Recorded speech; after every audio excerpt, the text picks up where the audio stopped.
Welcome, welcome, welcome. Welcome to today's installment of Created for More, the podcast. If there was ever one person that I love to see their content on Instagram, it will be the guest that I've got today. When we say somebody embodies what it means to be created for more, I don't think anybody else I have spoken to in a very, very long time really, you know, personifies, that's the word, personifies it as much as the guest that I've got here with me today. And I can't wait to introduce you. Her name is Emily Wale-Koya, and she is, check this out, I love the word that she's used here in her bio, infectious. She's an infectious transformational speaker. She's a new media consultant and a certified personal brand strategist. Emily Wale-Koya is a contagious force of nature, let loose on a rampage to arm individuals and organizations with tools needed for them to birth ideas and go global while building businesses and brands they are completely obsessed about. Oosh! I love that. Oh my God, her bio is so rich, but I'll just pick out some highlights.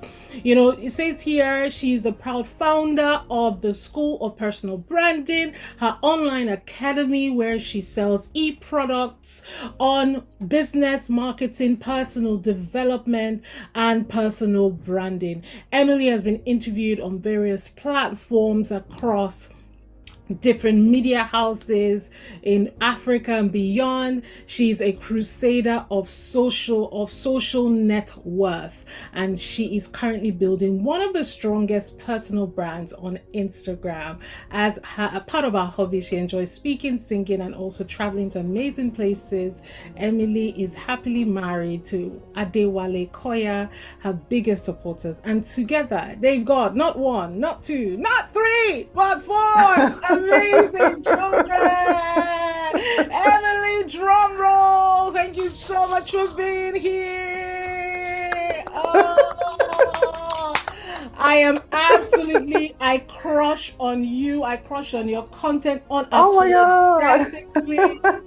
You are so awesome, Emily. Thank you Thank so much for you. being Thank here. you. Thank I have you. just, Thank you. introduced you, but I don't think anyone can do you justice. No text can do you justice. No bio, scripts, anything. I would like for you to introduce yourself to our listeners. Tell us who you are. What is the essence of you?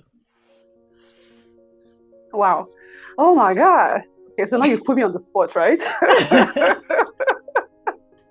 All right, thank you for that amazing intro. Yeah, I think you said a lot of things. I wouldn't say you said it all, Yeah, that's not all, exactly. but you said a That's not lot of all. I things. said some, Exactly, just a fraction. that's not all. That's not all. I'm an infectious speaker. I'm an Mhm. energetic person. I think that's one of my greatest currency or assets that I have: energy and my confidence. Mm. It's something that I don't really see around as easily as I would see some other things, So I'm a mom of four, like you said. I'm a wife to one man, of course. Then, and I'm the founder of the School of Personal Branding. I'm a certified brand strategist.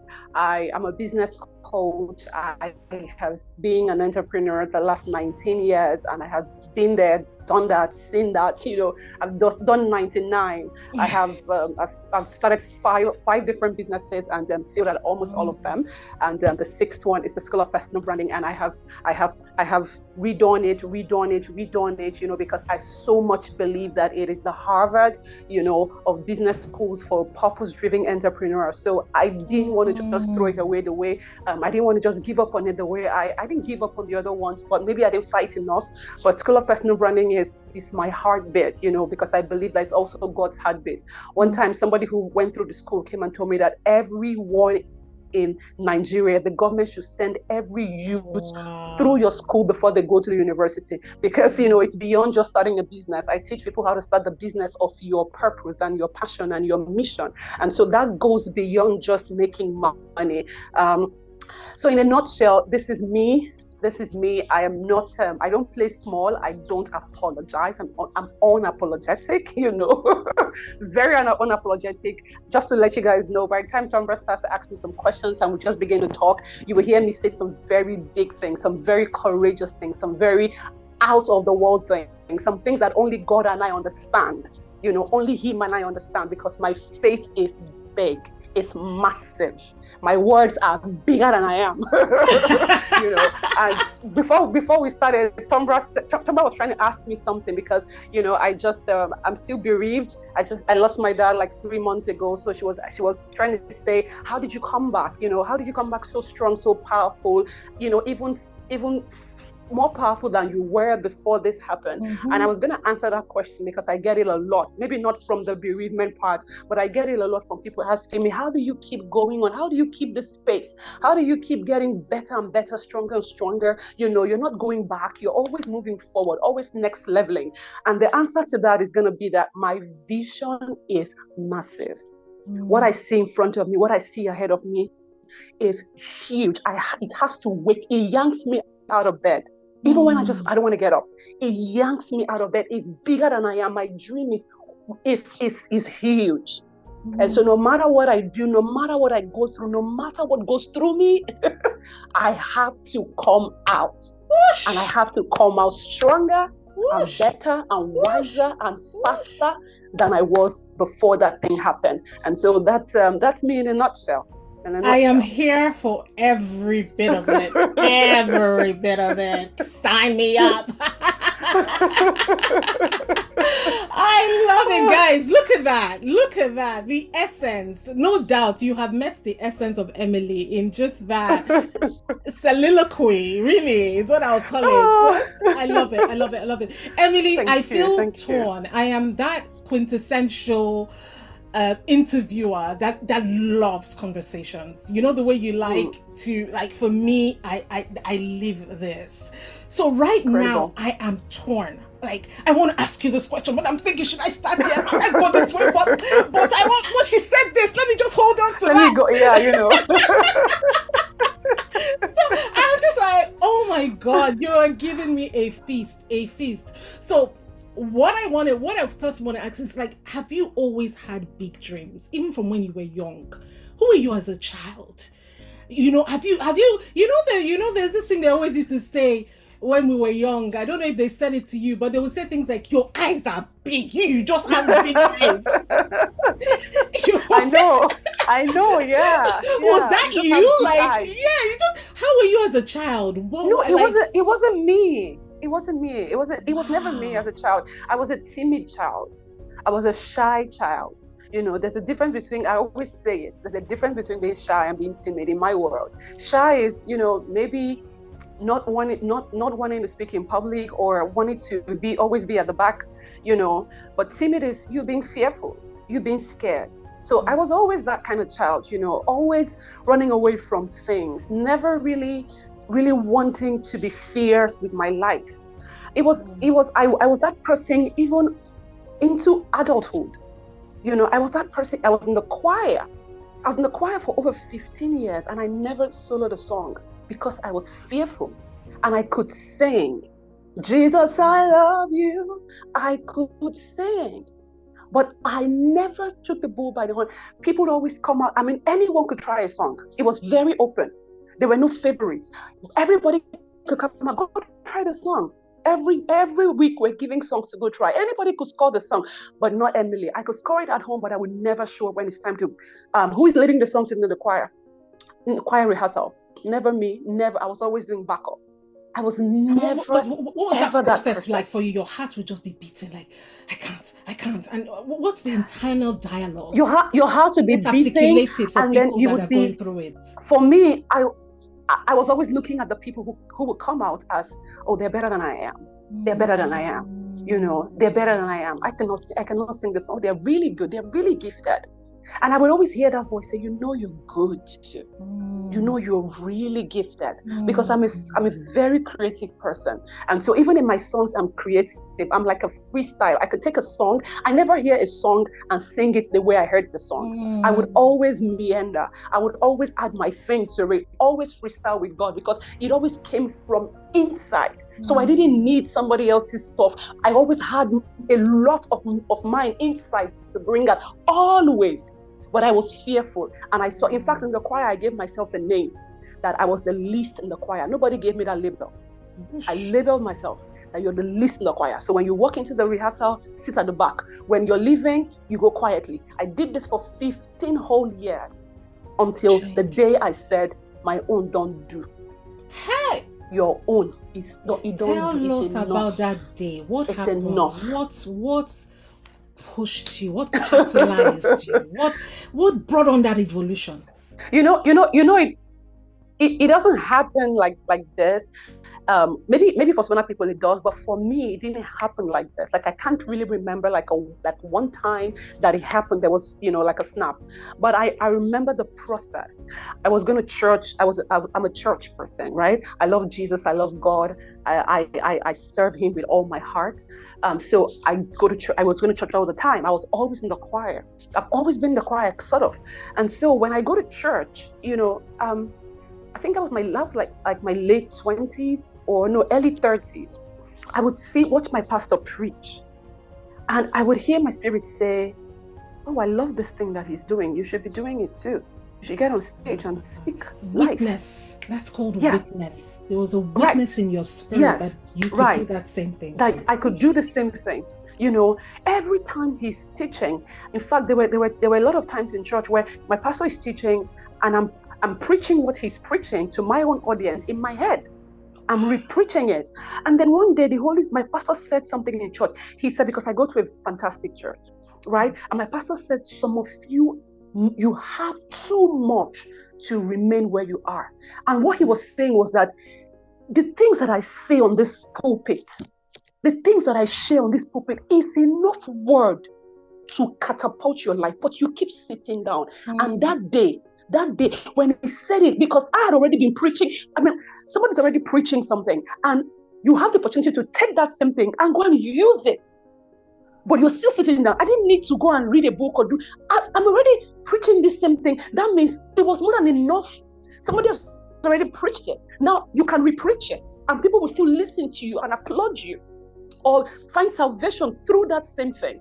And that was how it started to change for me. So one day, because I was struggling in the choir, I had to ask myself one day, what do you really want to do? Do you want to speak or do you want to sing? And I said, I want to do both. And then I asked myself, you want to do both?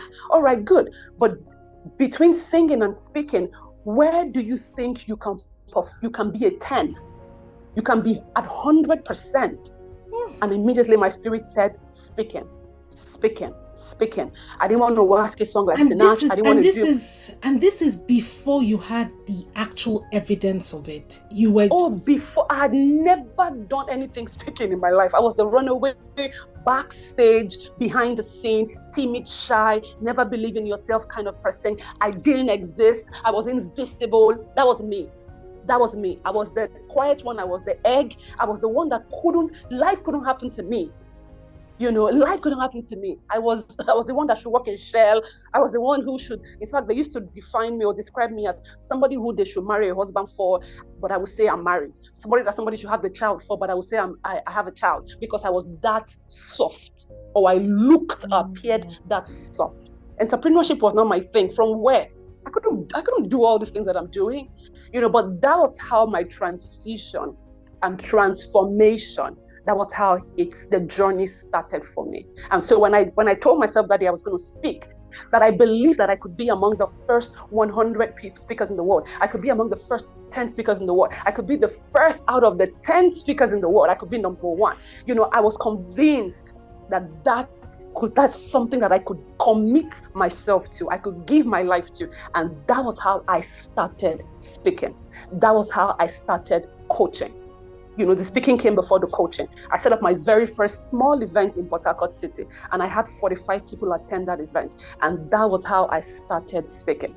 So I actually asked myself, okay, now you want to speak. What are you going to do? Nobody knows you. There was no personal branding back then. It wasn't something I was teaching. It wasn't something I knew existed. It was just me doing me. And so I said, nobody knew you. All right, so who's going to give you a stage to speak? And my spirit told me, give yourself a stage. I cannot forget this. Give yourself a stage. Host your first event yourself. Get on that stage, make videos and slap it all over social media, and you'll be good to go. That's how I started my journey. That was how I started my journey to speaking, and that's how coaching came through, and that's how all the other things came through as well. That's how it happened, in a nutshell. Give yourself a stage. Yeah. Give yourself a stage. Yes, you are doing that literally, but just the metaphoric relevance of that statement is so powerful. Yeah. It's so powerful. The amount of people that are waiting for opportunities they can create themselves is staggering. Please, I know you work with women. Let's talk about so many people, this point here. So many women that are waiting for that perfect opportunity to come along.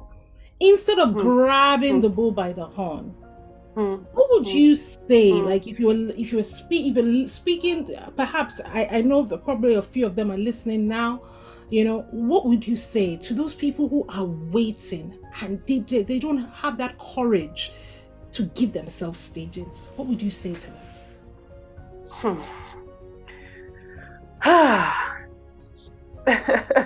God is counting on us, and I want God to beat his chest when he thinks about me. I want him to know that I will carry out my assignment. Those are one of the things that actually, get me going.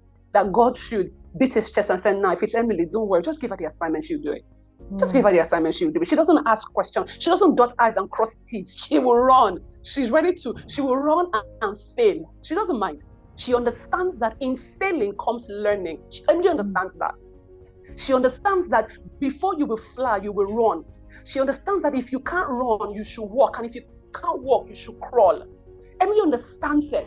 Emily understands what it means to be hungry, to be fierce. So give her the assignment and keep loading her with the assignment. She's hungry. She wants so much. In fact, sometimes I feel like I want so much, and God is like, "Babe, slow down. You go choke. You go choke. Slow down. Slow down." Last 2 weeks, but during my praying time, I was praying, and for some reason, the Holy Spirit just started moving my lips to start to say some very massive things. And I started saying things like, "I have more influence than Beyonce." And when I was saying it, I was picturing it like, that was my prayer time with God. I was saying it, but I was like, which day you go reach? Which day? I was like, I have more influence than this person. I have more influence than that person. I carry the power of God and the anointing of the Holy Spirit. I have more influence. The world listens to me. So for women who are waiting, it's time to give yourself a stage. God is looking for, he's not going to use everybody because he knows he can't use everybody. Sorry to say, he knows. He knows. When he needed to send somebody, he sent Jesus. He could have sent Angel Gabriel. He could have sent somebody else, but he sent Jesus. He knew he could send Jesus. So you want to be that person that God can send. For some of us, our ears are filled with fear and all sort of self-doubt. We're not listening. So give yourself that stage. And one of the things that I know very well that Emily, the network is bad. The network is bad. Everybody, sorry to say, it's for 1% of the people. Okay, is it from my end? I don't. Because it doesn't give me any. It was bad, but it's working now. I'm connected to my Wi-Fi. Yeah, it's working now. It's working now. Okay. Yeah. Okay. So you were saying one of the things that you need to do is give yourself a stage. That's where we stopped. We couldn't hear what you said after that. Right. Oh, really? I don't know what point that was. But yes, so one of the things that I know very well that we all need to work on is our capacity for hunger. How hungry we want to be or how hungry we should be. You have to continue to raise the standard. You have to continue to challenge the norms. You have to continue to challenge the norms. I will not sit down and be like my mom. My mom died at 49. She had a heart attack. And I'm not going to share details of that, but I will not sit down and live the way my mom lived that led to her heart attack. I will challenge the norms. I will be financially independent. I will develop myself personally. I will leave a legacy for my children. So we have to learn to be hungry, so hungry that you wake up and you go look for food, not physical food now. You go look for food. For me, my food is speaking. My food is, give me a microphone, get me on stage, get me anywhere where they are looking for how to speak. And so comes social media, and you're telling me not to create content? You must be kidding me. I have a phone. This is my stage. You must be kidding me. And I can make videos. You must be joking. This is my food. So we've got to let Comrades laughing. This is food. This is food for me. Just put me in front of a camera. Just give me every single day. I don't want to do anything else. Just give me the camera to speak life, and I'm good. The whole day, the whole year. This is my food. I'm good. So that hunger is important, because when you're that hungry, you don't need somebody to serve you. You don't need somebody to feed you. You will go and look for food. When you see people who are doing super well, it will challenge you to go for more. Like this podcast, it's what it's about, right? You're created for more. I recently got on LinkedIn and I'm seeing incredible women, incredible vice president of Deloitte, vice president of Coca-Cola, all women. And I'm challenged because I'm hungry. I'm hungry. God of mercy. I cannot leave this world without my name written in the sands of time. It's not going to happen. God forbid. I'm too much. I'm better than that. I'm created for more.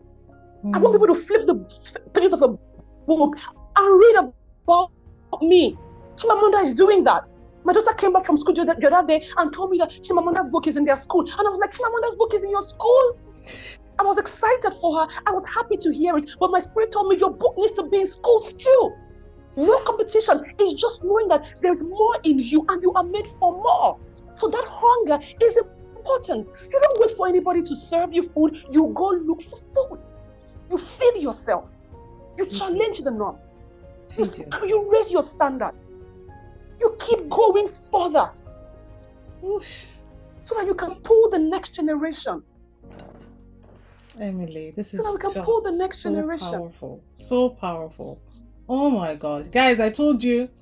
Firebrand, right? I promised. And this is it. This is it. Amazing. Amazing. Emily, I want to talk to you about the things, the excuses that people make. Because when people were listening to you now, I gave it away earlier when I said, oh, she doesn't have 1, 2, 3. They'll say, Emily's own is good now. Fine babe. She probably doesn't have any kids, Exactly. I get that a lot. She doesn't, she doesn't have any issues or anything. She doesn't have life demands. I mean, what does she use her time for? Of course, she'll be on social media. Let's talk about the excuses that people make. I'm too busy. My family demands. Work is giving me this. There's no time to do anything that looks like more. I am at capacity. Let's talk about the excuses that people make. How are you able to maintain such a voracious appetite for increase with your life demands? Oh my God. So I was going to say something when you were speaking, and when you said people would say that they are at capacity, and they cannot take on more. And my question would be, you're at capacity. I hope you're at capacity doing the right thing, doing the thing that matters the most. I hope your job, the business you're in, whatever it is that you're doing that's making you full, I hope that is really the thing that you're supposed to be committed to. Especially if you're like us in your 40s. In your 20s, you can run wild. In your 30s, we can leave it to run a little bit wild, but in your 40s, you cannot be making you can't run wild. You've got to be focused and committed. You've got to be focused and committed.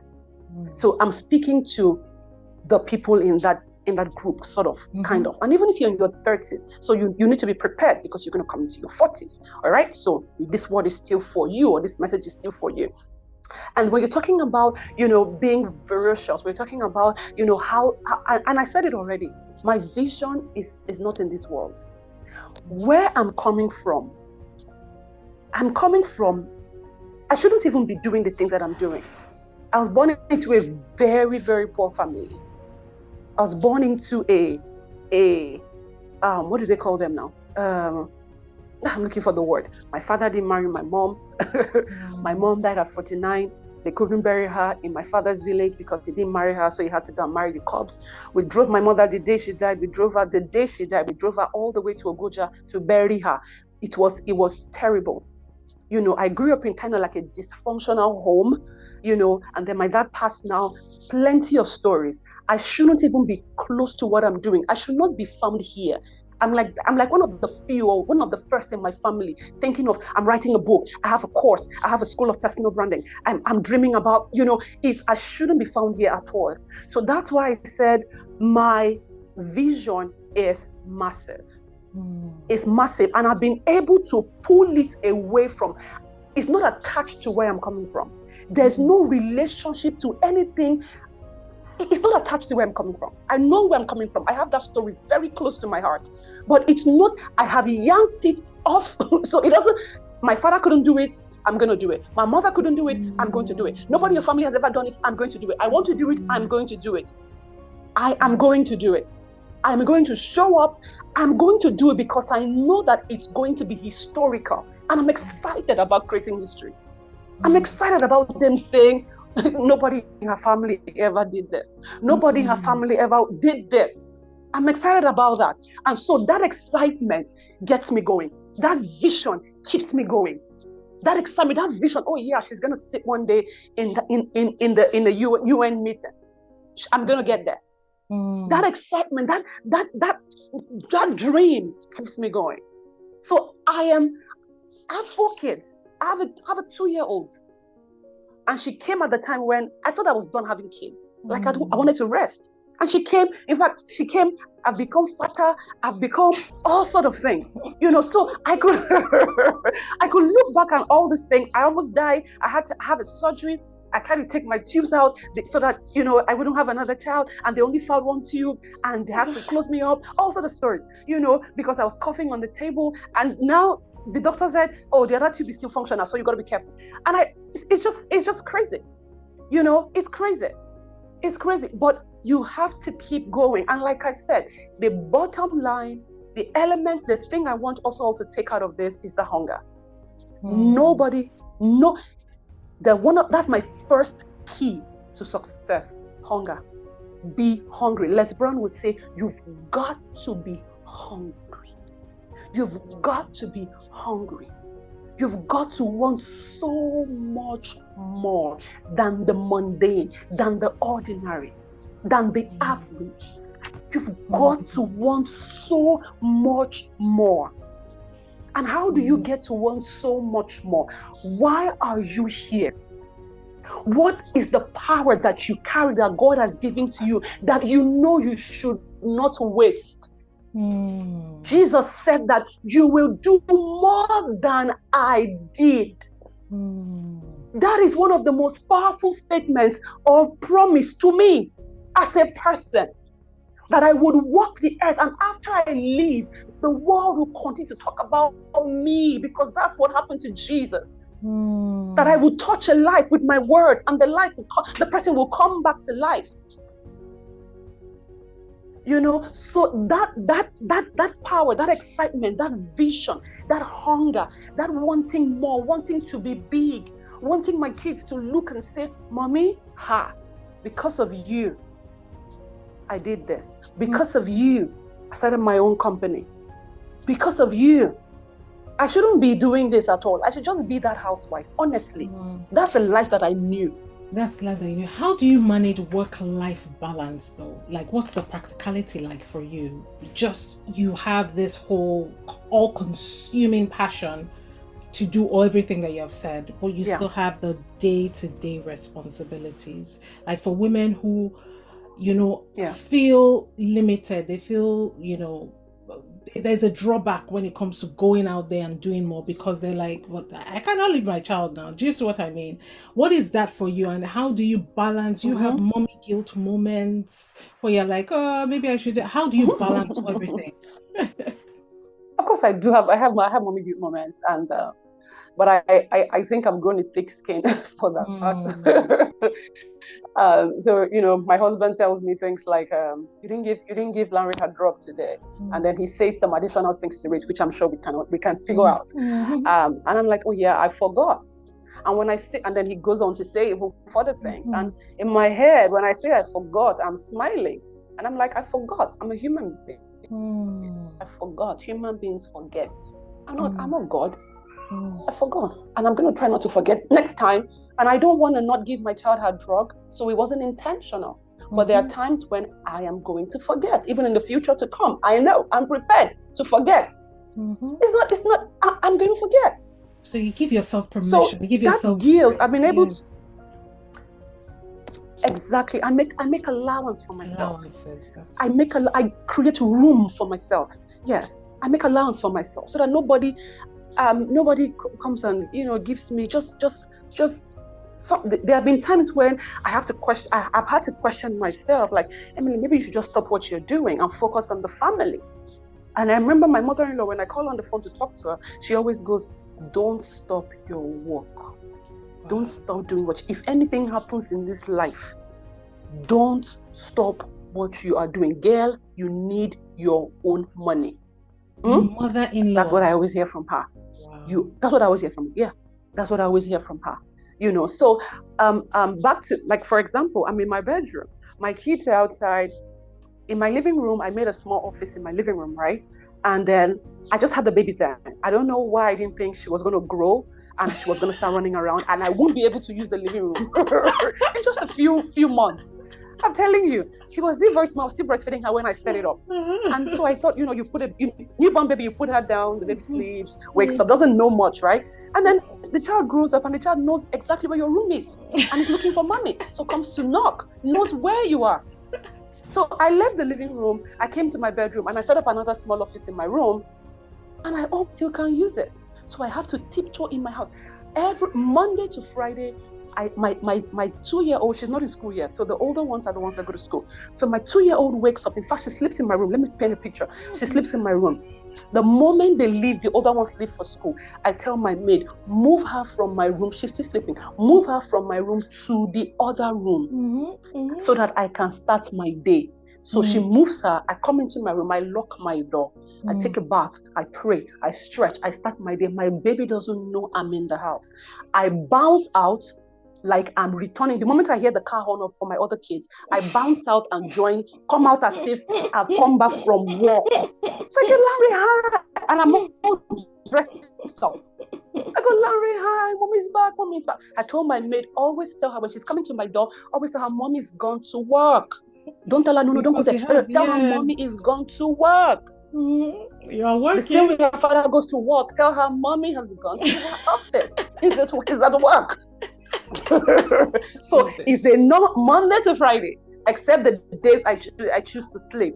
Now, practically as well, I'm reducing the workload that I have. There was a time in my business where I did literally 100 things a day for 5 years.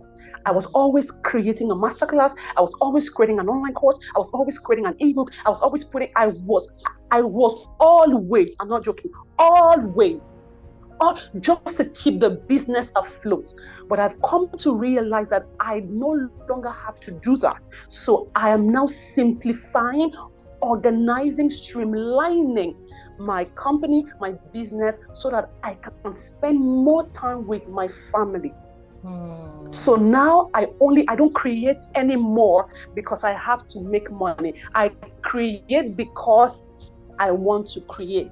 You want to create. So now that's why I can do this podcast with you. Yes, I can do this podcast with you. So tomorrow I'm going out just to hang out with a friend. On a normal day, I wouldn't be able to do that because I was always onto one thing or the next. I love But that. now, no, I don't want that anymore. I'm going to be able to spend some time, sit down, cross my legs, watch television. So I'm systemizing, I'm organizing, I'm streamlining everything. I'm structuring so that I will be able to do that. So that's one of the ways that I'm actually finding and creating a balance. That's one of the ways. So I'm not going to be working all the time. I don't have to do that. Now I work when I have to work, when I choose to work. And it's possible for us once we understand how to automate businesses, especially if you're in my space, coaching space, online course creation space. Yeah, if you're in that space, fantastic. You learn how to automate, you learn how to set up an evergreen coaching program or an evergreen funnel that brings in clients, and you don't have to necessarily show up on social media all the time because you want to get clients, but you have a system that gets clients for you. So now, even if I don't post on social media for a whole week, my business is still going to be a business. It's still going to be profitable. So that's how I'm creating that balance. I don't create courses and masterclasses and ebooks and things all the time. And yes, I'm building a team as well. So right now I have a team of 3, and we're doing fantastic. We're doing fantastic. We're doing well. So I have some people that are in charge of my email marketing. I have my assistant who's in charge of my admin stuff and in charge of my, all those kind of things. And then I have my copywriter, and then I have my funnels guy. So I actually have a team of 4. Before it was just me, so I used to do everything. I love it. Emily, I want to ask you that my brain is kind of going on 2 tangents now. You talked about the first one I want to ask you is, you talked about if you had the biggest tip for success is hunger. I wanted to ask what your second and third tip would be. That's one tranche of my questioning. And then the other one, which I will ask, but I feel like I want to drop it now, is just to find out, how do you manage, and if at all, I sense that I know the answer to this, but I'll still ask, naysayers, how do you manage to make yourself ironclad such that whatever people say, because that's one of the things that stops people beyond capacity, they will say, but what will people say? How am I going to be perceived? There's just this spirit of either perfectionism or spirit of, not enoughness. I don't know what you want to call it, that stops people from stepping out. So take your pick. Which one you want to answer first? Okay, so I'll take the first one. I'll take the first one. So the first thing I said is hunger, right? And I've talked about it a lot. You would hear it maybe throughout, if we're still going to be here for another 10 minutes, so you'll hear me talk about it a lot. Usually, that's my thing. That's what, like I said, it wakes me up every day, wakes me up every morning, even when I don't feel like doing something, because I'm hungry and because I'm not there yet. I'm hungry for more. Because I know I'm made for more, I'm created for more. So I keep going, right? The second thing is going to be vision. All right, you've got to create a vision for yourself that is bigger than you are. You've got to make something massive out of your life. Like massive. I'm going to infest 1 billion people with my life. I'm going to speak life on every stage in this world before I exit this world. So it's not something I can achieve right now with the resources that I have. So I know it's big, it's huge, it's heavy, and that's why I need God, and that's why I'm holding on to Him so tightly so that He can continue to help me. All right. So vision is very important. You've got to have a big why. You've got to have a big why. You've got to want that more. So put a vision in front of you that is huge, that is heavy, that is massive, that is unshakable. It's bigger than you. Who said it? Was it the former Liberian president? What's her first name? Salif. I don't remember her first name, but her last name is Salif. For some reason, I don't remember her first name. But the former Liberian president, the first female Liberian president. And she said that if your dream does not scare you, it's not big enough. It's not big enough. You've got a dream. I can't have a dream that I can achieve, by myself. I know my husband can sort it out. I know that my education can sort it out. I know that my where I'm coming from can sort it out. No. I want the kind of dream that these things can sort it out. It has to be a miracle. And so I have to match my hunger to that miracle. That Mm. God knows that, okay, this one, she deserves, give her. Put all the opportunities in her way. Put all the resources in her way. Give her the men and women that would help her. Give her. Her hunger is too much. So vision. And then the third thing is going to be purpose. Why are you here? Why do you exist? Why are you here? Why are you here? Why? It's a question that we have to answer, and in answering that question, you want to ask yourself why you are here. You want to ask yourself, where did you come from? You've got to understand your history. Where did you come from? Where are you going? At the end of everything happening in your life, where are you? What's the end of your life? Because there's going to be an end. There is an end.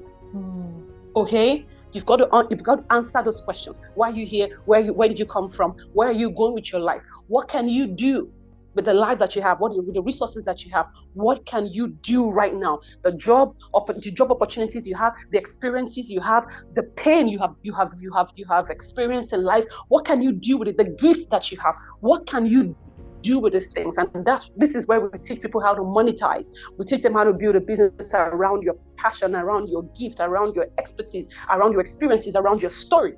That's what I do. All right. So you've got to answer those questions, and all of that is going to bring you to that why you are here, so that you can give your life meaning. You can give your life meaning, and you're not just empty. You understand your identity, very important. So those are the extra two that I will add. So first one is hunger, second one is vision, third one is purpose. Love it. Absolute music to my ears. Emily, and then you asked about the naysayers, right? How do you deal with, how I want you to bulletproof some people now. Give them some udenshi. Like when the way I'm going to answer this question is not probably going to be helpful to you. So maybe I'm not the right person to ask that question, but I'm still going to answer.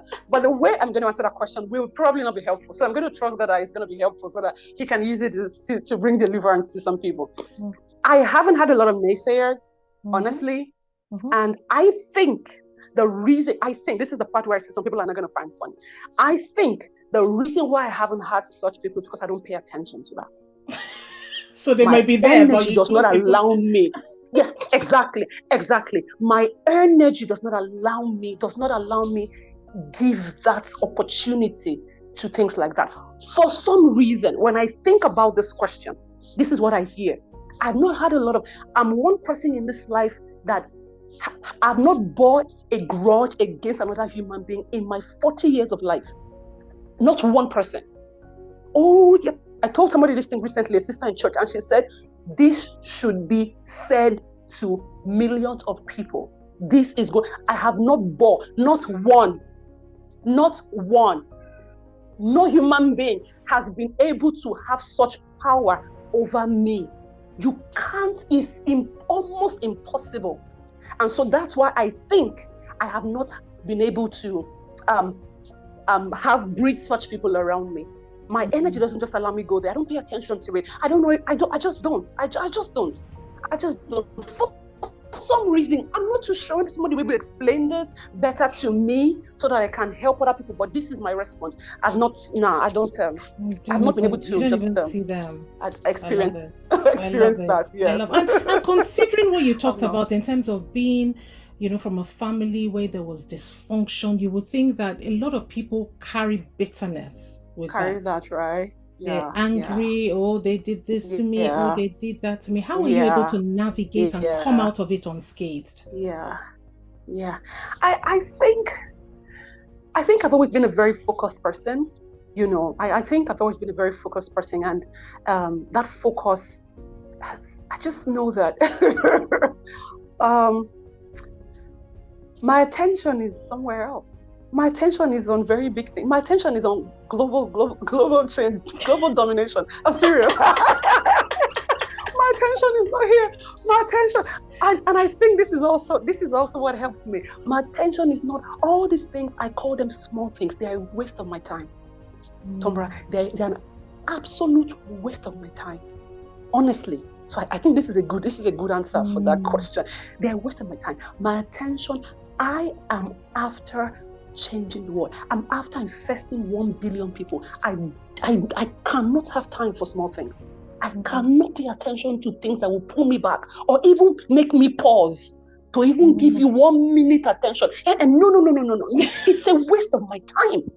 It's a waste of my time. Yeah, it's a waste of my time. So I think maybe from childhood, I didn't understand it this much, but I just think I've always just had that focus to want more for my life. Maybe I always had the focus I grew up in Ajegunle. So maybe I also had the focus to get out of the barracks, get out of Ajegunle. So maybe that my hunger, that pull to want to get out was what I was focusing on. And when I got out, I found another pull. So maybe it's just always been like that, where I'm looking to just yank myself. I'm looking to creating a new generational lineage, new something. Yeah, I think so. So I've not really had, I don't have those things in my head. I don't have them. And then maybe naturally that's how God also made me, to just be able to always be like, how do I put it? Like, always take the higher road.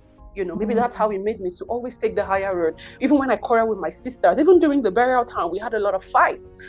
But I already knew those fights were coming. I worked very closely with the Holy Spirit.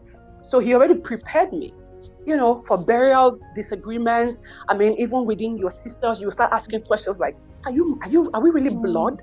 You're kidding me. So I was already prepared. So when my senior sister was bringing the heat, I had the water. In fact, in my family, they say my sister has the fuel and she has the matches. I always have the water.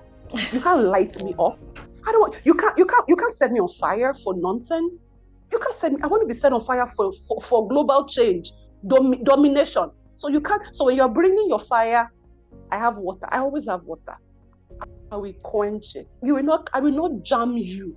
So my sister and I used to have. I said, Menka, imagine if you bring this heat and I jam you with my own. Do you know what's going to happen? Because you think sometimes your head is the only one that is hot. You always think that, but I kind of like always choose the higher road. Sometimes because you come in peace does not mean you cannot bring war. We have two sides.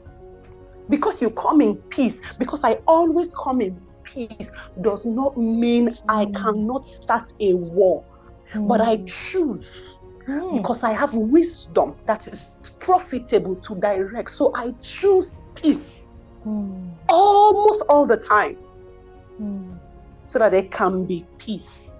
Again, I'm after very massive things for my life. You can free yourself for your bigger vision. You can free your capacity. You don't want to be filling yourself with things that are small. Oh, Tombra. Oh my God, Emily, I could genuinely speak to you. If I wish there wasn't such a thing as time, so that I could go on and on. But this is so impactful. Thank you so much for bringing all of yourself and dropping so many powerful nuggets, soul-stirring insights that people will listen to, and it will change their lives. This has been a phenomenal conversation. I'm just going to let you loose and say, just close us out. Just give us life as we finish this. I already closed you. Please, what are you saying to us? What should we do? We are ready. What are your marching orders? What are we doing? Give us your final words as we finish the podcast. Oh my God. Oh my God. Unleash yourself. Unleash all your brilliance. Unleash every ounce of genius you have. Unleash everything. Because you have, and we have so much gift. God has lavished us. I was talking to someone, and a person said, even if God gave us 1% of his power, it is more than 1%. But he didn't give us 1%. He gave us power. He made us in his own image. So this is why I always know that I have barely begun. I have just started to scratch the surface. Eyes have not seen, ears have not heard. what God has in store for they that love him and are called by his name. So I know that I have barely begun. The same thing for you. The same thing for you, but you have to get in line. You have to get in line. Mm-hmm. Issues will come up, challenges will come up. They will always come up, but you have to get in line. I didn't even share my story of how I got here and where I'm going. My story of how I got here is massive. How I couldn't afford diaper for my child, my third baby, who was just 4 months old. I had to go to the shop and they opened the cheapest diaper. And I couldn't even buy the cheapest. I moved from the most expensive in Nigeria, which was Huggies. I moved from that to the cheapest. I won't call the name. And I couldn't afford the cheapest. I couldn't afford the smallest pack of even the cheapest one. So they had to open the pack to give me pieces, to count it, to give to me. And that day, I bet on myself that it will never happen again. Whether my husband has or doesn't have, I will always have. So we have to get in line. I say this way, believe in yourself through the power of God. Package yourself. Package bad. Package globally. Package like premium pie. Package like the woman for the job. Because you're the woman for the job. All right? Package. The next thing, position. Like someone who has an arrow, a bow, and a position. So stand in place, be in line, and then promote yourself. This is the world that we live in right now. Promote yourself, for so shall thy profiting come. Believe, package, position, promote, profit, in that order. So shall thy profiting come. And that's the summary of everything. That's the season that we're in right now. That's the season. There is something that you have that would be a blessing to somebody else in the world. So it's time for you to believe in that. It's time for you to package that. It's time for you to position that. It's time for you to promote that. For so shall thy profiting come. I love it. I love what you talk about. Thank you so much. Amazing. There's just something that you said. You talked about the season that we are in now. I was saying to my friend, what an amazing time to be alive. What an amazing time to be alive. Some people don't see it that way. Oh my gosh. Issues. Like, when I see AI, my head is busted. I'm like, what? Yeah. What an amazing. I mean, the disciples, all those guys that were killing themselves to spread the good news and do all this thing, they will die to have what we have. You're correct. You're correct. You'll be like, what? You're correct. You mean I can sit down? I don't have to trek 300 kilometers in the desert to go and host a small group meeting? You mean I can sit down and still have global relevance?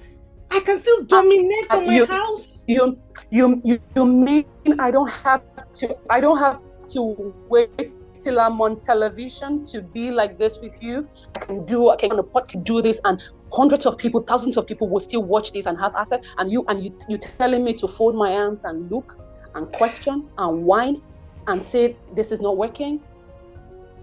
I was telling somebody recently that a lot of people think that we're playing on social media, but God told me, say your content is a tool. Your content is a tool. Treat it as a tool. Use it to spread the gospel through the work that you do in the marketplace. It's a tool. It's a tool. It's not child's play. It's not child's play. It's a tool. I am my CNN. I'm my media. I'm my ESPN. I am my Sky News. I am my Al Jazeera. The way they put news online, I put myself online. I put my content, my voice online. Why would I sit down and be whining and just be sad? Excuse me, give me the phone. Give me the phone. Put on the video. Let's shoot something. Let's put something out there. What are you telling me? Let's put something out there. Even when we make a mistake in that, I tell myself that mistake will set a new standard because I have the Holy Spirit. He would orchestrate it. My job is to go. My job is to go. I have the Holy Spirit. He teaches me, he guides me, he even directs me on how to personally develop myself, how to be excellent. So anytime that I show up, I believe I'm at my best. The Holy Spirit will do the rest. I'm not just showing up. I'm showing up at my best. I have done the work. I have done both the inner work and the outside work. I fed myself. I've dressed the part. Now I'm speaking the part. The Holy Spirit will carry the word, do the rest. He will spread it for me. This is a tool. It's a tool. It's a tool. It's a tool. How did I start attracting clients from different parts of the world? The first client who paid me some thousands of dollars, I was shocked. That day, when I went to the bank to withdraw that money, I entered the toilet. Small toilet in Zenith Bank. I counted these dollars. I said, Jesus. I started speaking in tongues. I started blessing God. I said, Father, more comes to me. Oh Lord, I bless you. There was a time my pastor used to pray in church. You will give your tithe and offering in foreign currency. We will shout amen. Until one day, I really, really let that word become, how does the Bible say? Become spirit to me, life to me. Yeah, I had to allow it. I carried my money, small 5,000, 10,000. I will go to the Aboki at Presidential Junction. I will give him to give me dollars, $5. I was giving that as offering in church. I keyed in. I did not earn $1 in my life. So when this happened, people ask me, why do you talk about God? God, can you not just not talk about God? How can I not talk about God when He has brought me to where I am? When that money first came, I entered the toilet. I counted like this. I said, Jesus Christ. This money it comes to me in tens and hundreds of thousands. It does not cease to come. As the flow has started, the flow shall continue. I will continue to work on myself, Lord. I'll continue to bring you glory. And that was on social media. How did the client meet me? How did the second client meet me? How did the third client meet me? How did the fourth client and the fifth client meet me? All on social media. It's a tool. It's a tool.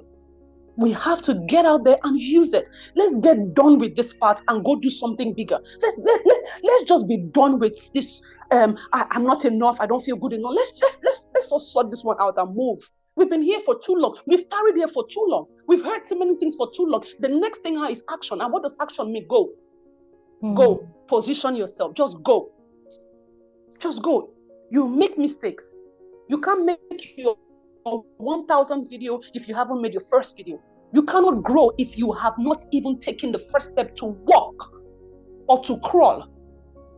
So let's be done with this thing. Let's be done with, I'm going to fail. They don't like me. I'm not good enough. No problem. No problem. Just go. Just go. And in that going, you'll be transformed and metamorphosed to be good enough. No problem. Jesus is with you. You'll be good. You'll be good.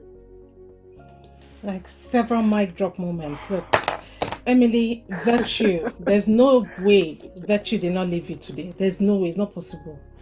Virtue, I can see it coming out in droves from your body. Thank you so much. This has been incredible. God bless you. Thank you so much for being on the podcast today. Thanks for having me.